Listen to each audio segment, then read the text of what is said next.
Hi, my name is Anastasia and this is Mr. Fredrik, developer of Serene condo and owner of real estate agency in Phuket and Samui, with over 15 years experience in real estate here in Phuket.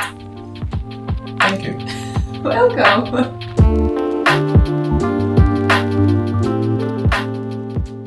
So, and today we will speak about the contract, because when you will buy your unit in Thailand, you need to sign the contract. Yes. So I'm only going to speak very general about the actual new developments and condominiums, because there's quite a lot of different contracts and so on. It's going to be a lot to take up otherwise.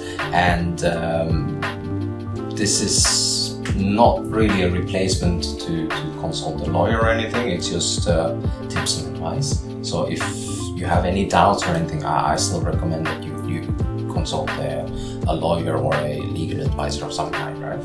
Mm-hmm. Thank you. So we'll start from easy question. Mm-hmm. Me as the foreigner in Thailand, so I want to buy condo, like unit.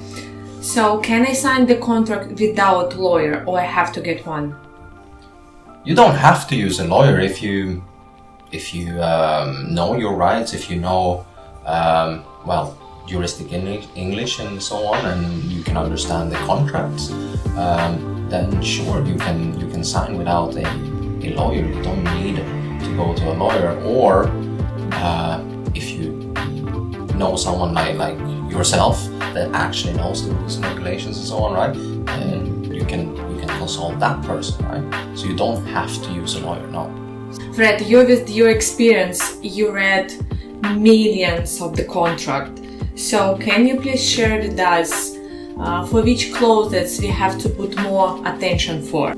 Yeah, so there are a few things that you should always check for. So it's the inheritance clause, to make sure that if something happens to you during the contract time before registration, that someone can inherit your property or inherit your contract.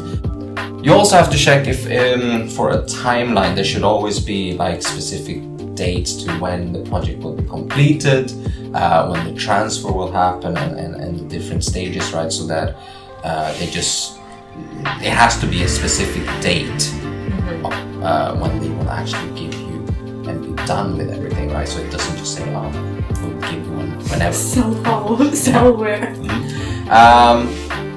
Another thing to take in consideration, especially if you buy something off plan, is what happens if the developer decides to cancel the project. What happens? How do you get your money back? Do you get interest? You should get some interest if you pay them an amount of money. They should pay that money back to you with some interest if you didn't do anything wrong, right? So this should also be in the contract. The same, of course, if you need to cancel for whatever reason, what are the consequences? Like, what is the penalties for you breaking the contract or canceling the contract? This is also very important to check what kind of so they penalties. will not put me double price and something like that. Normally, if you're going to be delayed with some payments and so on, most developers are quite flexible. So if you just send emails or call or keep a communication open with them, they will not really charge you any penalties or anything. But in worst case scenario, you're going to get some penalty interest, but you have to make sure that this penalty interest is reasonable. I mean, they shouldn't charge you double price. Only because you're a few days late or a month late or something like this, right? You should always make sure that at the end of the completion, you should always have a little bit of money left, a few percent left, that you keep back so that you have a chance to inspect and make sure that everything is correct. And then when you inspect everything, so on, you pay the last one before the transfer. So this is especially for off-plan project now that we are talking about, like. Yeah, specifically. Yeah. So, and what should to be in the contract and what shouldn't be in the contract? So if we start with what shouldn't be in the contract should only be about your unit.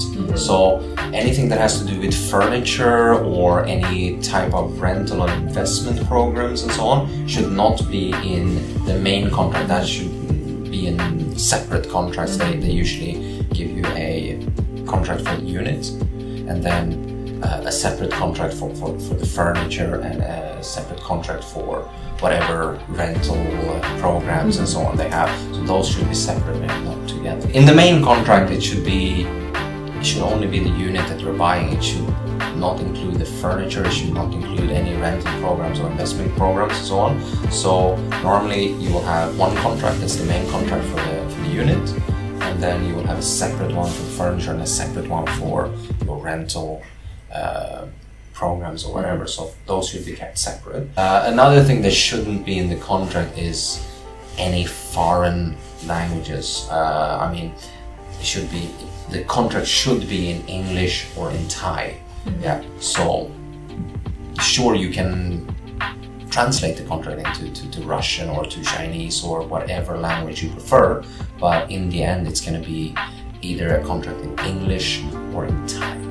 Legal part only English and Thai. Yeah. So if you will sign the contract any other language, so it's not valid, I would say. No, it won't be unless you get it notarized and translated by a specific legal company and so on and so on, right? So any contracts that you just sign together with the developer has to be in English or in Thai.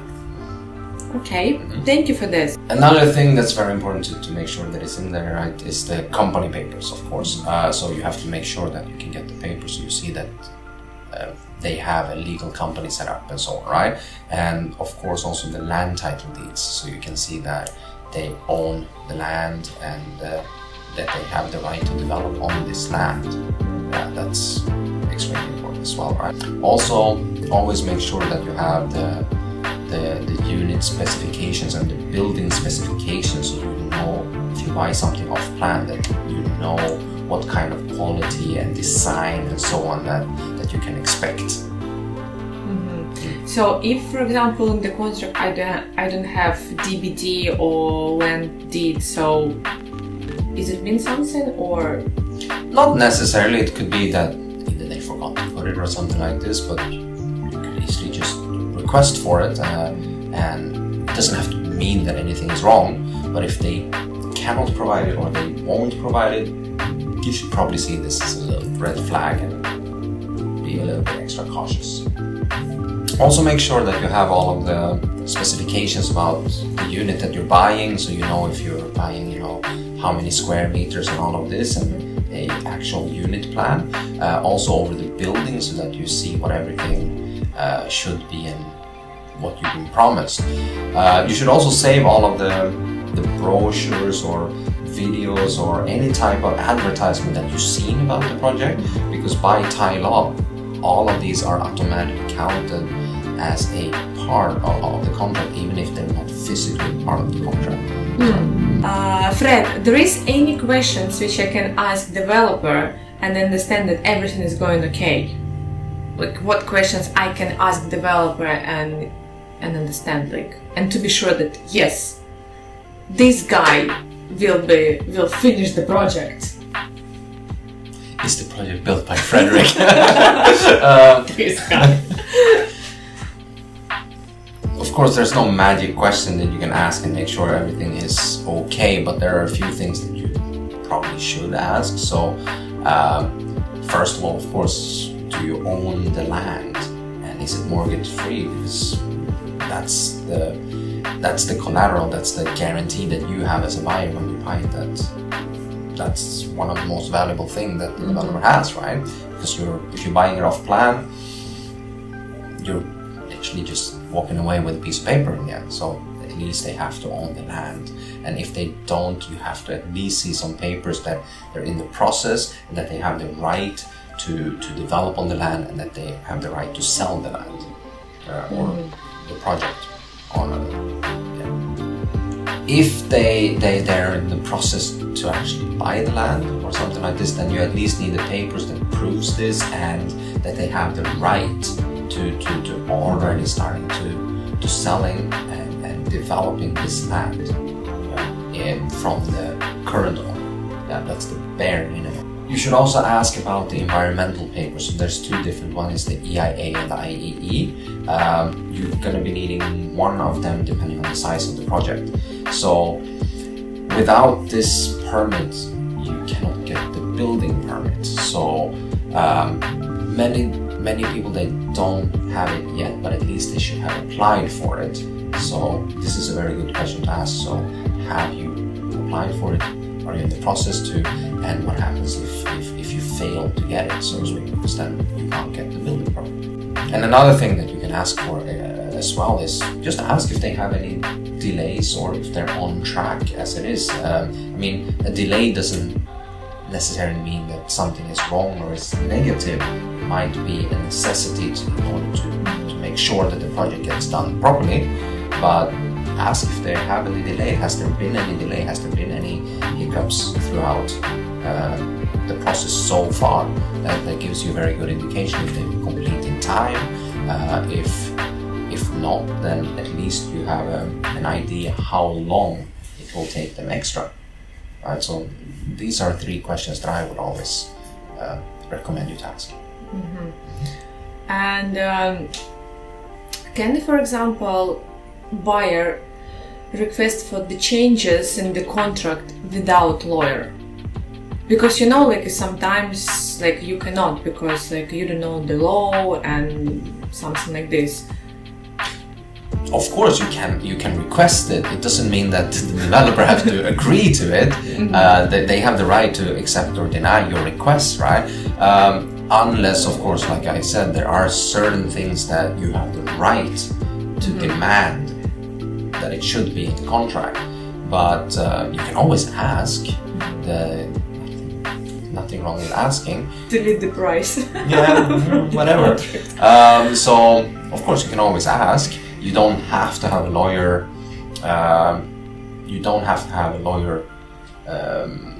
Requesting it. Mm-hmm. But of course, if you use a lawyer or a legal advisor or someone, they would know like this is what your rights, and these are just extras. If you have a lawyer or someone like yourself that actually knows what's good or to the buyer's advantage, you can ask and request, can we have this in the contract? Can we have this and this? Then it's up to the developer whether or not they want to put it or not. It doesn't mean that there's something wrong with the development or anything. It just means they have the right to say no, the same way as you have the right to say yes or no to certain things as well.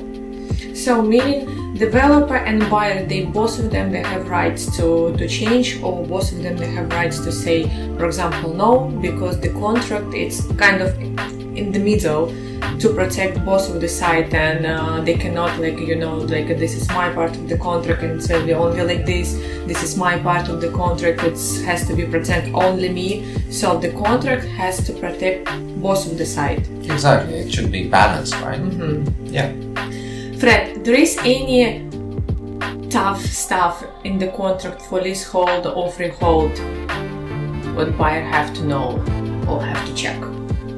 In the leasehold contract, you have to make sure that the purchase price that you're going to pay, right, that covers not only the first 30 years, but that it's actually for the entire period of time. The only thing you should pay every 30 years is the re-registration fee, which is like 1.1%. But you shouldn't pay that amount every time. Mm-hmm. So it's for the full amount. That's one thing that you should check and make sure that it's in there. Then there are some other things that they don't have to be there, but I believe that they should be in it because it's for me that it's quite obvious that it should be, since you're buying the unit. Even if you're buying a leasehold, you should have an inspection before handover and registration. So again, the developer do not have to give you this, right?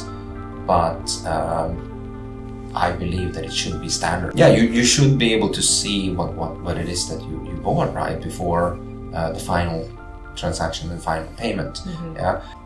Another thing that again the developer don't have to put it, but I believe that it should be as a standard in the contract is the right to either transfer or renew the lease upon request. Of course, they're going to charge you an administration fee, a set amount for this. This is standard practice, but you should have the right to do that. Meaning, if you want to sell your unit in, let's say, 20 years, the new buyer has the right to renew the lease and start from the beginning, so you don't lose any time from your lease, right? This, again, it's not something that they have to do, but I believe you should demand to have it. I believe that if you don't get this, it's not going to be a good investment project for you. So, Fred, how to make sure that all of these things will be in the contract, which we just mentioned? Well, number one, do your homework. I wouldn't recommend Google, but you can ask someone like yourself that actually knows this and consult that, or contact a lawyer if you're not sure. Again, it's not the can of Coca-Cola that you're buying, it's property, so do your homework before you sign anything. The last question, because you have over than 15 years experience in real estate, can you please give us some advice to get the correct contract, because it's one of the important part of buying the condo in Phuket?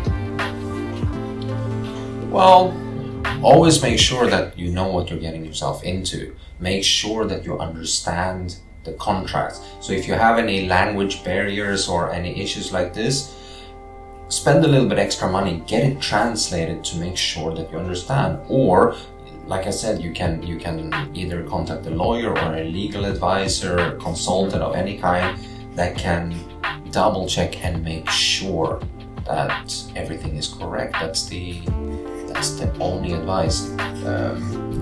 It's always worth to spend that little bit extra so that you can sleep good at night. Thank you, Fred, for your answers and advices, and I hope that we help you with some questions about the contract in Thailand. And if you have more questions, you can contact me and I will help you with everything. Have a good day! Bye-bye!